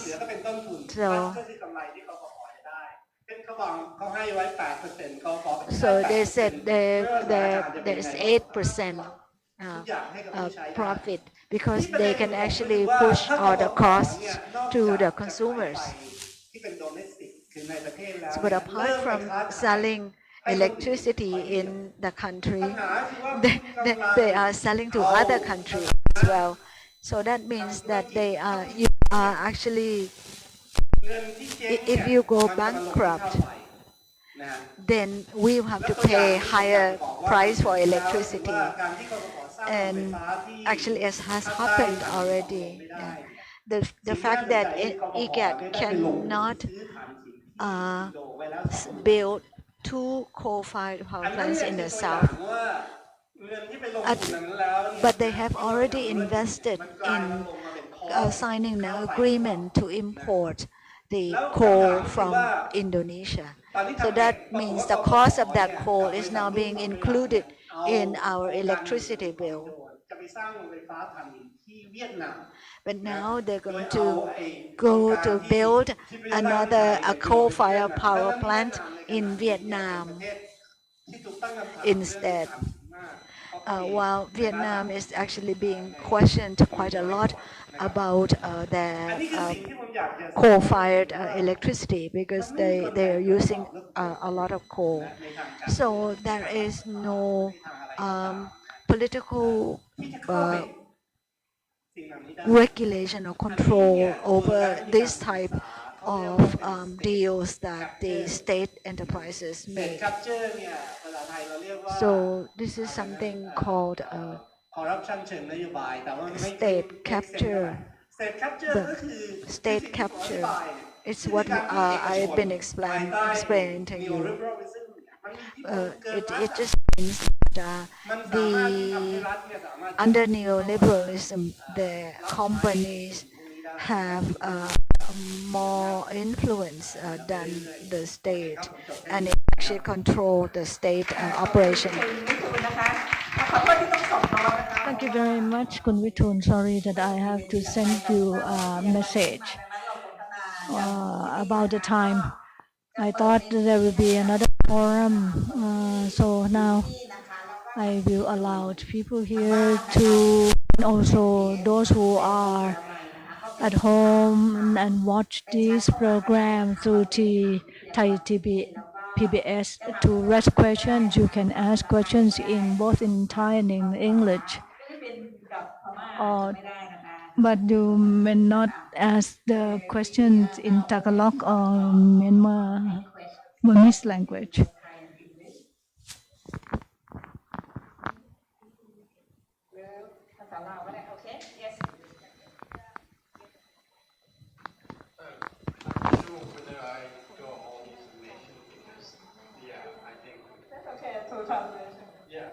I think it's a very interesting topic, and we're talking about the energies and their relation to development. And I feel like the panels is very sensitive to the energy issue, especially in the Mekong region. So my question is, if you were the government, so what alternative energy are you going to use? And what alternative energy will be the most effective for the region? Because we know that energy is key to development. โอเคค่ะ อันนี้ขอเก็บไว้ก่อนค่ะ อันนี้ถ้าคำถามของคุณสไตกี้นะคะซอบินบุญนะคะ So this is the questions raised by a student from one of the curriculum here in Thailand, and so the question is probably to Witoon about what will you do if you the government in terms of the energy policy. สวัสดีค่ะปิยพรจากบางกอกทริบูนนะคะค่ะวันนี้ขออนุญาตมาฟังพี่วิทูลแล้วก็น้องจากทางILawค่ะเพราะเกี่ยวข้องกับเรื่องการเมืองด้วยนะคะคำถามที่อยากจะถามพี่วิทูลทิ้งท้ายไว้เรื่องของการที่ทุนใช่ไหมคะทุนข้ามพรมแดนประเด็นที่เราคุยกันเนี่ยค่ะมีอำนาจเหนือรัฐในตอนนี้แล้วก็รวมถึงอาจจะเป็นถึงกลไกของรัฐในระดับภูมิภาคด้วยค่ะทีนี้ก็อยากจะถามเป็นทางออกหรือโซลูชันที่จะต้องอินดิวต่อไปค่ะแล้วถ้าอย่างนี้เนี่ยพี่ทูลคิดว่าสิ่งที่จะดีลกับมันได้ในระดับที่เหนือขึ้นไปจากกลไกรัฐที่มีทั้งในระดับในประเทศเองก็ตามหรือภูมิภาคเนี่ยมันควรจะเป็นอะไรค่ะขอบคุณมากค่ะ regional and national mechanism มีอีกไหมคะสัก3 คำถามแล้วเดี๋ยวจะให้ผู้พูดตอบค่ะอีกสักหนึ่งนะคะความจริงเรามีผู้ฟังเป็นคนลาวด้วยนะคะเราพูดเรื่องเขื่อนในลาวก็หลายอันนะเขื่อนในพม่ามีไหมคะมีคำถามอื่นนะคะถ้าไม่มีนะคะก็เดี๋ยวอาจจะให้คุณวิทูลตอบก่อนนะคะอย่างน้อยที่สุด2 คำถามนี่ก็แบบเป็นคุณวิทูลโดยตรงนะคะ Maybe respond to your first. When you're talking about the alternative, looking at the fuel, right? Coal or gas or nuclear or renewable energy. But what I'm trying to explain to you is actually it's not only what fuel is the alternative, but you have to looking at the whole system, right? And in this case, I would say to you that I can give you an example of the country like Australia. Australia now they have installed capacity almost the same as Thailand, 50,000 megawatt. And their economy, the GDP grows almost 1-2% like Thailand. But they don't need to develop further install capacity because they're focusing on what they call the energy efficiency, how to improve the energy demand, which is the plenty of potential. All the developed country, you can say, their main PDP is focusing on how can you getting more energy from the system by reducing or improving demand. Right? So for Thailand, the situation at the moment, I would say to you that we have studied and we recommend that the reserve margin that we have now, we can use this for almost 10-15 years, and this during 10-15 years we don't need to build anything anymore, right? And then if we invest on energy efficiency and renewable energy, that we have a lot of potential for solar, and now the prices are very cheap. So that is what I would say. I don't want to just say, oh, renewable, and that's it. We need to improve the system. We need to control all of the driver, right? If the driver who benefit from building new capacity, new dam, if we cannot stop them, no matter you're talking about the alternative fuel, right? That's it, what I would say. โอเคผมตอบคำถามก้อยคือถ้าพูดไปแล้วเนี่ยผมอยากจะบอกว่าหลายครั้งเนี่ยเราถกเถียงกันเนี่ยด้วยเรื่องว่ากฎหมาย จะต้องมีกฎหมายอะไรที่จะเข้ามาควบคุมนะแต่ผมอยากจะบอกว่าเวลาเราดีลกับฟรีมาร์เก็ตหรือว่า neoliberalism เนี่ยนะภายใต้การเมืองแบบเราเนี่ยนะฮะที่ผมเรียกว่า state capture เนี่ยกฎหมายมันไม่มีความหมายหรอกนะฮะมันคุมไม่ได้หรอกที่คุณจะไปทำให้คนซึ่งเขาอ้างว่าเขาเป็นตัวแทนรัฐเขามาอยู่ในองค์กรนี้เพื่อที่จะมาปกป้องผลประโยชน์ของสาธารณะเขาพูดว่าอย่างนั้นน่ะใช่ไหมเพราะฉะนั้นเราจะพบว่าคือคอนเซปต์ของรัฐที่เป็นเรื่อง security เรื่อง centralization เรื่องของอะไรคุณจะต้องมีคนไปควบคุมระบบเนี่ยมันไปไม่ทันนะไอระบบตลาดนะแล้วเม็ดเงินในขณะนี้มันใหญ่มากนะผมพูดตรงๆแม้แต่เวลาเราพูดเรื่อง corruption ระดับ100 ล้านเนี่ยกับไอ้เซกเตอร์ที่เป็น energy นะมันจิ๊บจ้อยมากอะรายได้ของปตทของกฟผวันหนึ่งเนี่ย1 สตางค์ของกฟผนั่นมันคือ200 ล้านใน1 ปีนะ1 สตางค์ต่อ1 ยูนิตเวลาเขาขึ้นค่าไฟ1 สตางค์ต่อ1 ยูนิตรู้สึกไหมคุณไม่รู้สึกแต่ว่านั่นคือเม็ดเงิน200 ล้านที่เขาได้ใน1 ปีนะคุณคิดดูเพราะฉะนั้นคอนเซปต์เรื่องคอร์รัปชันคอนเซปต์เรื่องอะไรมันไม่ได้ผลนะฮะผมจึงอยากจะบอกว่าเรื่องเหล่านี้เนี่ยผมคิดว่าถ้าตราบใดที่มันยังรวมศูนย์นะฮะมันแก้ยากแล้วก็พูดตรงๆนะผมว่าเนี่ยประเด็นอย่างประเด็นเรื่องที่เถียงกันเรื่องไอ้แก๊สissues that we about concessions they are not actually the issues ประเด็นถ้าคุณเชื่อว่าระบบมันดีได้ระบบมันนั่นได้เนี่ย if you เป็นเรื่องของ good governance people usually say that good governance is what is needed and or corporate governance but I don't think I don't really believe that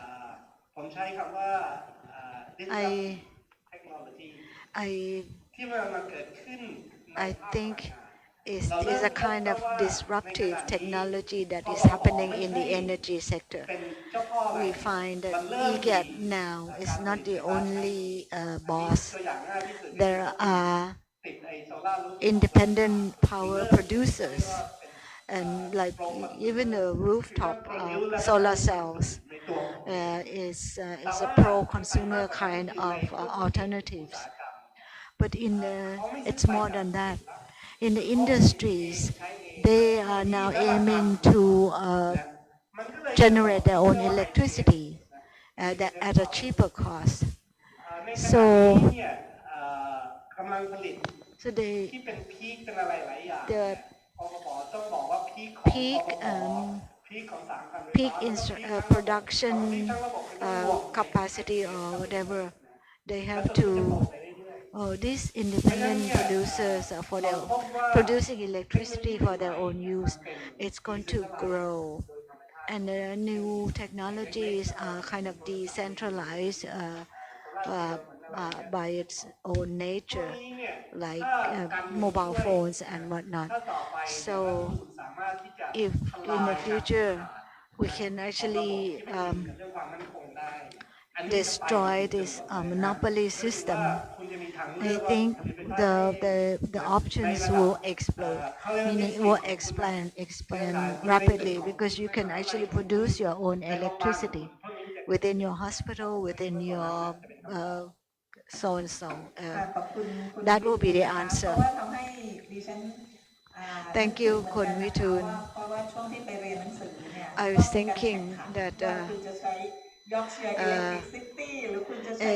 when I was studying in the UK, there was also competition between different electricity producers, and with competition, it can reduce the price.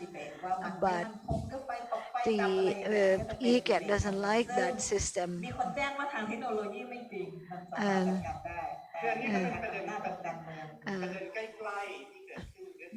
The very related The issue is that the grid is like a freeway, and you can use your own car to run on the freeway. But for this type of freeway that is owned by IGAT, they said no, you can't drive on it yourself. You have to offload your goods onto IGAT truck so that they can use the freeway. So what we want is a third-party access.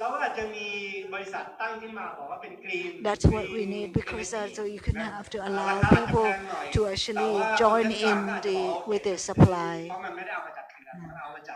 and you can actually trying to sell this electricity if you saying that it comes from renewable energy. All this type of competition is not going to happen if IGAT monopolize the whole system as well as the grids. So this is basically it's the issue of the law. If we change the law that allows, the gas pipeline is actually now happening now because the PTT is in the the stock market. So with the gas pipelines, that is it's basically a public assets. So they have to return these pipelines. But finally, they agreed to allow third-party access on their pipelines. So that's the issue of structure of the law about the infrastructures in Thailand, and it's linked to all kinds of issues.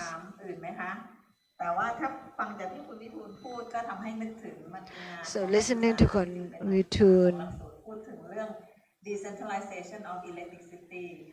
There's also a course on decentralization of electricity,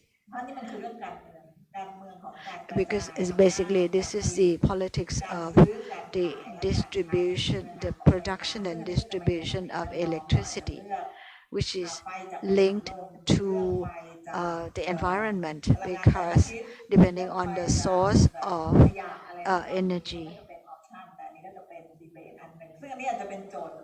So these are the issues that could be put into the politics field. So for choosing political parties, actually we are still not actually paying that much attention to the policies of the political parties.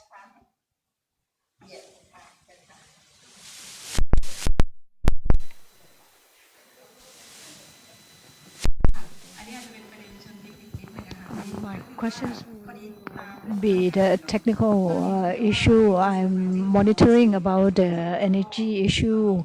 Reserve margin in Thailand is quite high, and also it's related to the expense of the use of electricity. Although we do not use the electricity, but we still have to pay for the cost. So there's a recommendation to change the concession of the power concession. So because nowadays the investor do not have any risk of the investment. So if we collect this point and correct the concession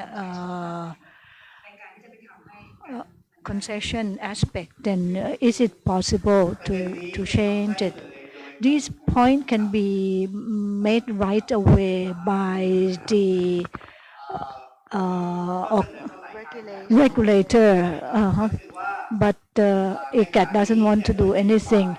At present, according to the policy, we have the policy that we should have 15% of energy reserve. So the reserve that is more than that should not, the consumer should not pay for that. But nowadays we have to pay for the availability reserve. Although there are power plants that do not operate. They say they are ready to operate the power plant, But for these power plants, the power plants are paid by EGAT for their readiness to operate. Well, what does it mean? It means it's like when you buy a car and you have to pay installment to the leasing company because there's only one energy company. So the availability payment is the guarantee that if you don't buy my energy, you still have to pay for it. Nowadays, all the power plants that produce 50,000 megawatt, even though they don't operate, they get the availability payment. So this is about the reserve, like 15%. So if the reserve margin is increased, EGAT will have to change their PPP in order not to pay for the reserve that beyond 15%. And for the PPP, PDP, the PPP, the banks who give the loan are the ones who set the conditions in all the contracts. So they need to have guarantee for the repayment, for the payment or for the banks. I forget one point.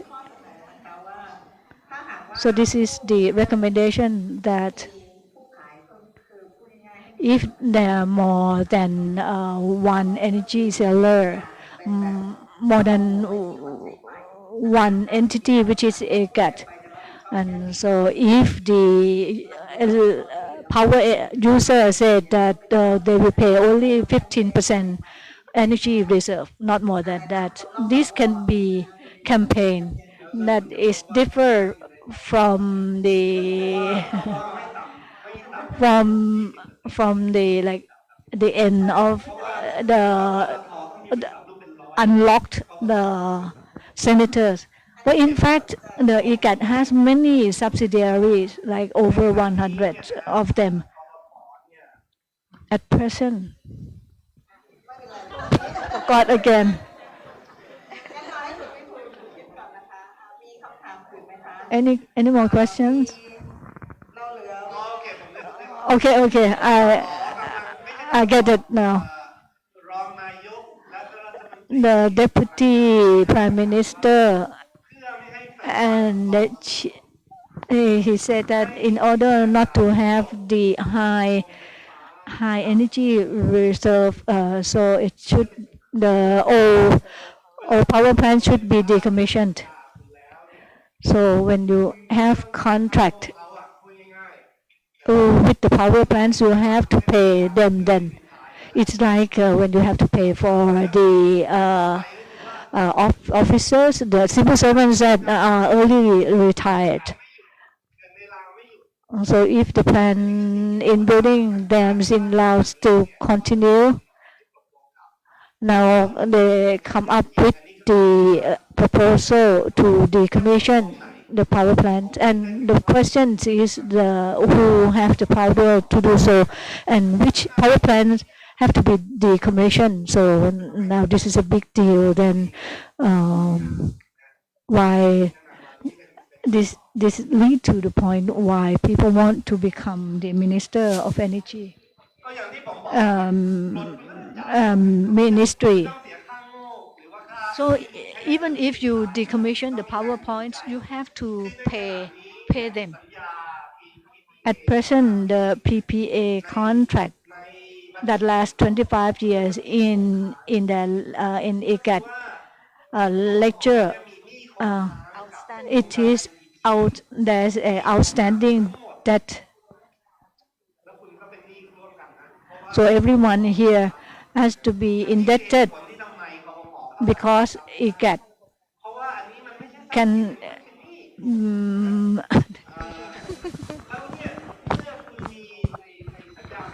that is why ICAT cannot register in the stock exchange because it's got this liabilities, these huge liabilities. So any other question apart from energy?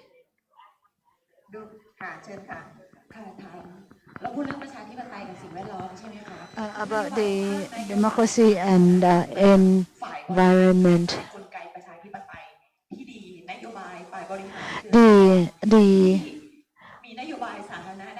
If the government has good public policies on electricity, then I just like to ask.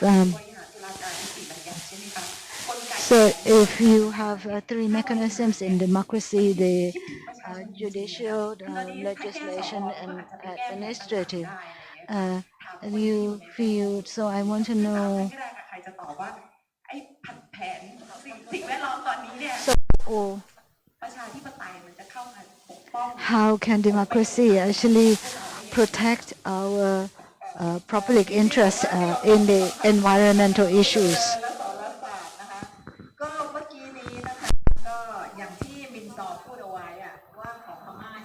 As Myint says that when the NLD came into power, people saw no change in the policies concerning the environment. They would continue with all the building and infrastructure and investments. So for sure, we have no guarantee that an elected government, whether it's a future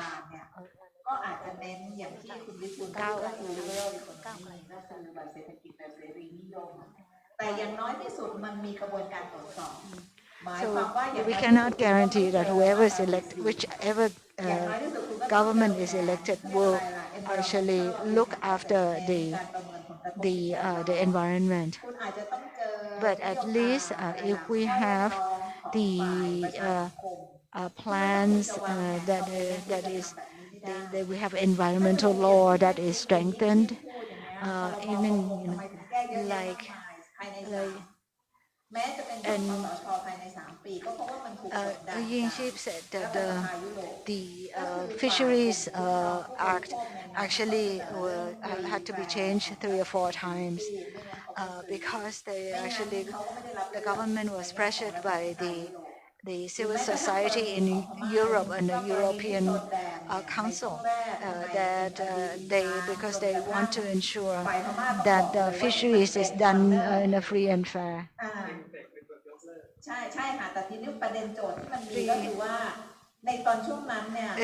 That time, after in Myanmar, after the reform, they announced, the NLD announced that they would take up the issues of environment. So the question we have to ask in Thailand is that whether this government, whether the government cares about the people's voice.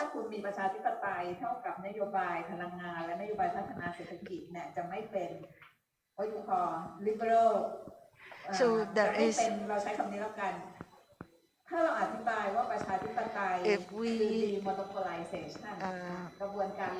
if we define democracy as the demonopolization process, so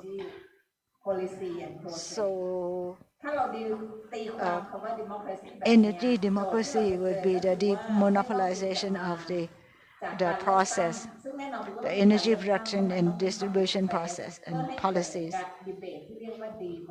So what we have, the problem in Thailand is that we have monopolization both in the economy, energy, and all sectors. That is my opinion, but Witoon and Kun Yingcheep may have other. ถ้าเราชูประเด็นเรื่องการแข่งขันหรือ monopoly I have a bit of different opinion. If we think that no monopolies is the way out, then the business sector will say yes. So I don't want to use the word demonopolize. I want to use the word decentralize. And in my meaning is that is decentralization of power to the local areas, and it's not the way the Ministry of Interior is conducting it. But that means that you reduce the central power. You allow the you allow the local areas to come out with their own policies.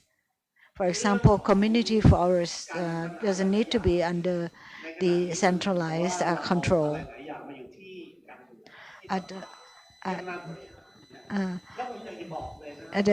We put a lot of things, issues under the politics and under the parliamentarian system. We actually have two powerful sectors, that is the technocrats and politicians. In terms of the environment, and then the technocrats are actually more powerful, and they actually manipulate the political powers. No. I could say that, and you feel that maybe people who are actually, you feel in different political parties, and but in fact they actually see eye to eye in terms of how they can gain benefits from together and sharing, and actually relying on technocrats to give them what they need, what they want. I don't believe that the Park Gaokai is going to change their way. Forward something. Gaokai. Because if we talk about democracy, they don't pay attention to this issue. I may be an anarchist in this regard because we feel that the answer is give the power to the people. At least they should be able to look after their own resources. We have another question from the floor. Sir Josephine. And after that, we have 15 minutes more for the speakers to answer. So, sir, if you're advocating for decentralization process, it's good. But there is a problem with regards to elite capture. There are strong manifestations of elite capture if you want to pursue decentralization, especially in the Philippines. That's the case in the Philippines. Sir, how would you hinder that? How would you hinder elite capture if you want to pursue decentralization in the field of energy sector? Maybe I will not allow you to answer, because now it's changing from foreign direct investment of large scale and the link to politics. But at least we keep that. I mean, because this is a big debate, that it's okay to talk about decentralization, but decentralization of energy is also not only in terms of concept, right? It's also in terms of the technology. But now we have only 15 minutes left, so I will ask the speaker on the panel to speak as their conclusion for maybe 3 minutes each. เริ่มโดยคุณยิ่งชีพนะคะก็แต่ยังไม่ให้เถียงนะคะให้ไปเถียงเพราะว่าทีหลังนะคะเรื่อง energy แต่ตอนนี้ก็คือเรากลับมาเวทีใหญ่ของเรานะคะก็คือว่าการลงทุนขนาดใหญ่ So now this is about the big investment and the link to politics, and I think we are deceived to debate on this kind of issues. The problem is not what the Move Forward Party เพื่อไทย are proposing, and the point is Thailand has never discussed about this point in the parliament because we are having the problems with the politics. We are still debating about why do we have 250 senators, appointed senators, because there are someone who try to protect the thing that cannot be called principle. If it can be solved, then the parliament will be able to discuss about energy, about other things. And if we think that Move Forward Party is so dumb, is so stupid, we do not have to vote for this party, and we vote for other party that is smarter. But this does not happen since this had not happened since we have Thailand in for a long time. So there's problem with the food, and during the struggle, the villagers they submitted the petition to various government, to Prime Minister Yingluck and to all the prime ministers, and they did not get any response. So there's the questions about who is Chaw Kan Chang company, on which party this company side on. So in fact, Chaw Kan Chang is taking side with all the parties. And how about the Prime Minister and the Deputy Prime Minister? The question is whether they are still on the board of Chaw Kan Chang company. So this is the problems. If the issue is about the management of the problems raised by the villagers in Mekong River. So whether you ask the Foreign Affairs Ministry to work on this. So when I participated in the conference with the Laotians and with the Cambodians, they said, why did you want to complain about this when the investors are Thais? The investment was from Thailand, so how could I respond? And so the problem is not only fish, but we want to disseminate information about the expensive cost of electricity and missing food. And personally, I'm a committee member of the protection of the energy user of the EGAT. In fact, they sold electricity to the villagers. So the villagers have the right to complain about the problem they face. But so as the Thai people, we don't have fish to eat, and then when we have problems with the electricity generation and generating, so I think these are the points that we have to raise awareness among the public here. I also would like to provide moral support to the younger generation. We are adults and we have to work and to fight for these problems as well. I would like to leave one point here on the case of Mekong River. What I am concerned about is about the geopolitics.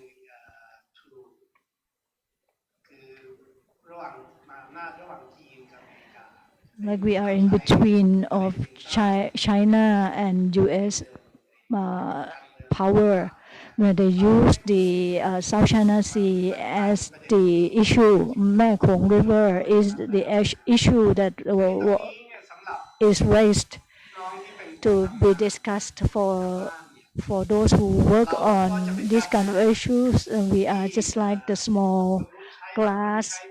We are used by other by various parties, and I'm not so sure if there's any party or anyone that really care about the villagers. I think we have to be smart. We have to know more and also know more and also be able to make use of some things. Usually the Thai government is on the opposite side of the villagers in this geopolitics aspect. I remember that when there was a big conference, we approached the Ministry of Foreign Affairs. He was elected. But when I was about to talk about China, and he said, and that I made a call just now to talk with China, with Chinese embassy and something, and I was about to try to give information to him, but he was defending China instead. So this is the reality. I think the Thai state within this geopolitics, the government will not take side with the villagers or with the people. They will take side with the two powers. So this is the issue left by Kun Witoon. We still have 4 minutes. I would like to make a summary here. We started with the foreign direct. We start with the theme that the foreign investment in the destructive projects, and so what the panelists were talking is about investment cannot be apart from politics or regional politics, taking into account of dams in different countries, like in Myanmar, the dams there also is related to China. The form of large-scale investment by the superpowers from abroad cost impact to the various countries. What we are talking about now is about the resistance of the civil society, like the civil society in Myanmar, and also civil society here in Thailand that demand for election. Civil society that works on the push for food in Mekong River. I think we need more people to help support this civil society when we in Laos case, and civil society that face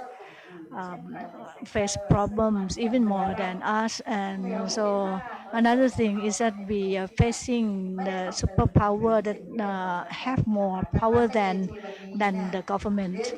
So for this panel, we still don't have the conclusion yet. And we still have more sessions tomorrow. And because this event is the event and the panel about environment in this region, and environment cannot be separated from politics, and politics is not only the domestic politics in the country, but also the politics abroad and the politics that involve the people. So finally, there's no ready-made answer. We have questions. It's up to our task. It's up to you who will have conduct your own task. work on longer, and so please give a round of applause to the panelists. Thank you, คุณยิ่งชีพ คุณ Ormbun, and คุณ Witoon. Please do not forget to support them in all